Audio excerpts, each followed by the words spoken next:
La Universidad Andina, a través del área de gestión y el Observatorio de la PYME, se encuentra organizando el 9º Foro del Emprendedor, que en esta ocasión aborda el tema de tecnologías de la información y comunicación para el emprendimiento. Y uno de los invitados a este evento es Alejandro Minata, de nacionalidad uruguaya. Él es de MBA de la Universidad de Montevideo, consultor en estrategia, innovación, finanzas, emprendedurismo y articulación organizacional tanto en el sector público como en el privado. Ha asesorado a organismos internacionales como la UNESCO, la ONUDI, el PNUD, el BID y la CAF, también en temas de emprendimiento. Bienvenido, Alejandro. Muchas gracias por la invitación. ¿Cuál es el diagnóstico del sector emprendedor en la región? Afortunadamente, las últimas estadísticas, los últimos datos indican, de que afortunadamente la región va avanzando en el tema de emprendedurismo, partiendo de la conciencia que tiene el protagonismo en nuestra sociedad el tema emprendedor. Es decir, desde hace una década a la fecha ha venido creciendo esa conciencia, tomando relevancia lo que significa ser emprendedor, el aporte que significa para la sociedad, las oportunidades que genera para la gente.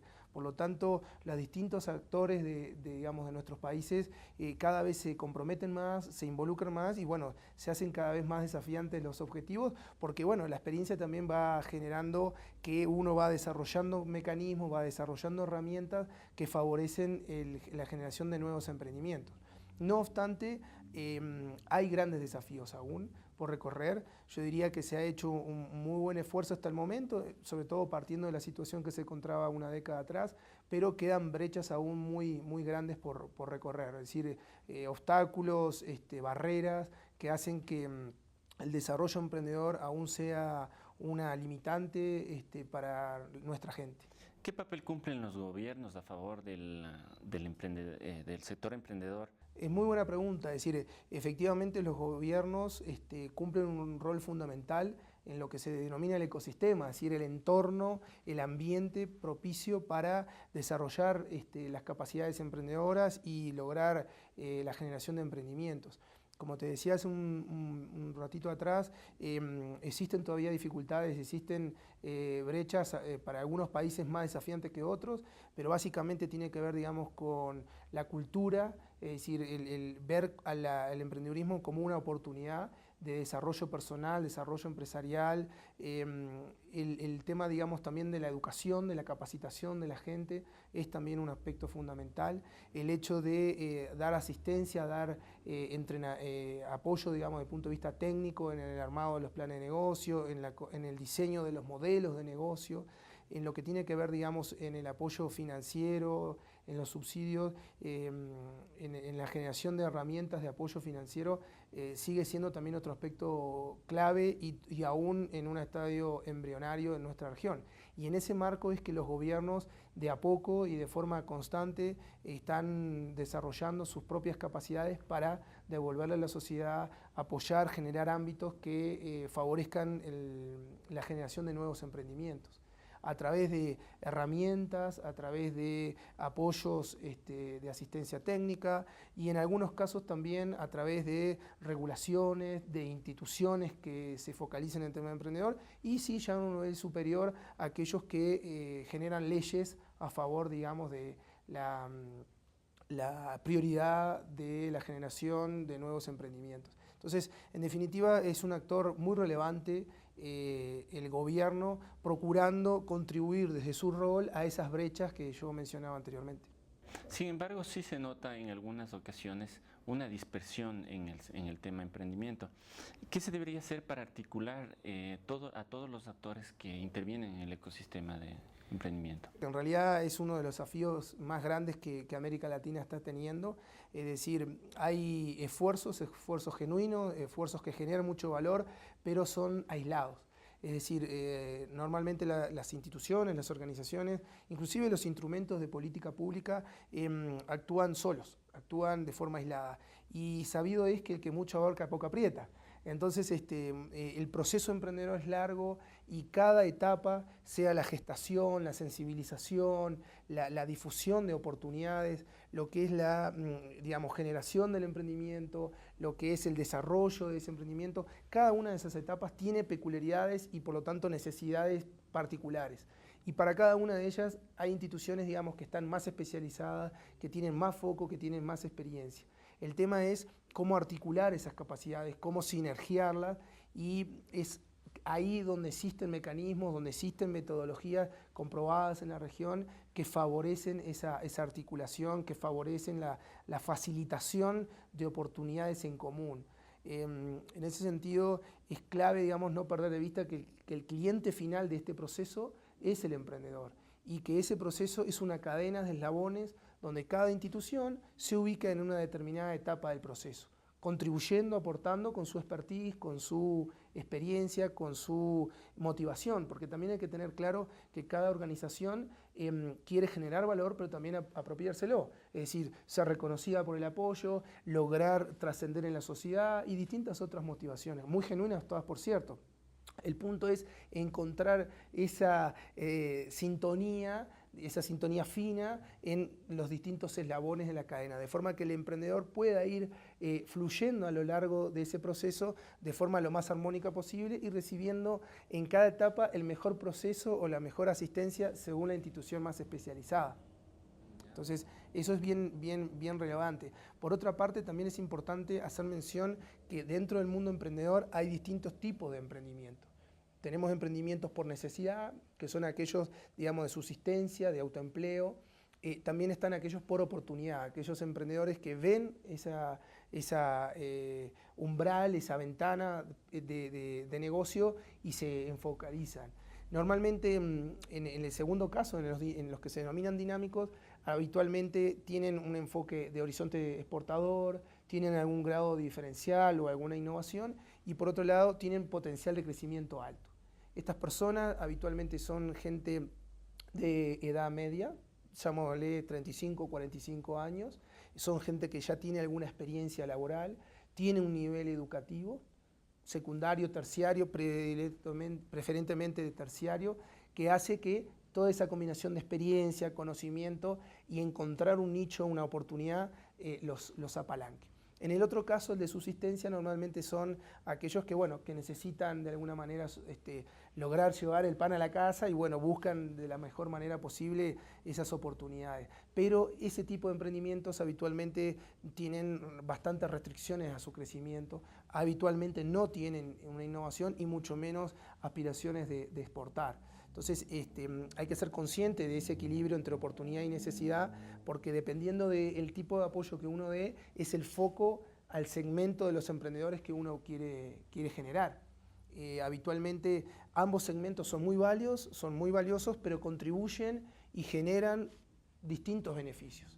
No digo que uno sea mejor que otro, sino que hay que tener muy claro que uno apunta a una cosa y otro a otra. Entonces, cada institución, cada miembro de esos eslabones, no solo tiene que reconocerse sus capacidades, sus oportunidades y cómo contribuir a los emprendedores, sino también tener claro a qué tipo de emprendimiento estamos hablando. Ahora, uno de los diagnósticos que se hizo en la época del neoliberalismo, de la aplicación del neoliberalismo en Latinoamérica, era la ausencia de financiamiento. ¿Cuánto ha cambiado desde entonces hasta acá en cuanto a financiamientos para el emprendimiento?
Ahora bien, lo habitual de un emprendimiento en general es que comience con el financiamiento propio, si es que lo tiene, con emprendimiento de la familia, si es que tiene la posibilidad, o con emprendimiento de amigos o de entornos que le está vinculado, si es que tiene la suerte de tener ese entorno que lo favorezca. Si así no ocurre, lo que hay son instrumentos, como yo le decía recién, innovadores para lo que es la región. Estoy hablando en términos no más de 5 o 8 años, donde empiezan a tener peculiaridades, especificidades, características o atributos bien definidos y bien claros para las necesidades del emprendedor. Es decir, no es conveniente en muchos casos recibir un préstamo de un banco, porque un banco pide garantías, un banco pide devolución casi de forma inmediata, de corto plazo, no quiere asumir determinados riesgos, los cuales es parte de la industria bancaria que en la mayoría de nuestros países está regulado por los bancos centrales, que implican tener balances y todo lo que eso compete. Ahora, cuando hablamos de emprendimientos, digamos, las herramientas de financiamiento habituales son a partir de instituciones, por ejemplo, que promueven la innovación para los emprendimientos dinámicos, que son subsidios, por ejemplo. Se le da un subsidio, en algún caso de algún país, por ejemplo, de $20.000, donde el emprendedor puede subsistir, pagar sus necesidades básicas y por un periodo determinado de tiempo, relativamente corto, poder invertir en su emprendimiento para darle andamiaje, para darle continuidad. En el segundo eslabón, digamos, de esa cadena financiera vendría lo que se denomina capital semilla. Capital semilla que tiene varias acepciones, pero lo habitual es un préstamo que se le da al emprendedor y que si a él le va mal, no lo tiene que devolver. Pero si le va bien, tiene que devolverlo con intereses como si fuera un préstamo habitual. No tiene garantías prendarias, ni hipotecarias, ni personales.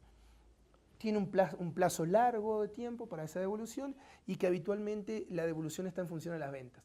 Si las ventas no están corriendo como las proyecciones esperaban, entonces la cuota es menor.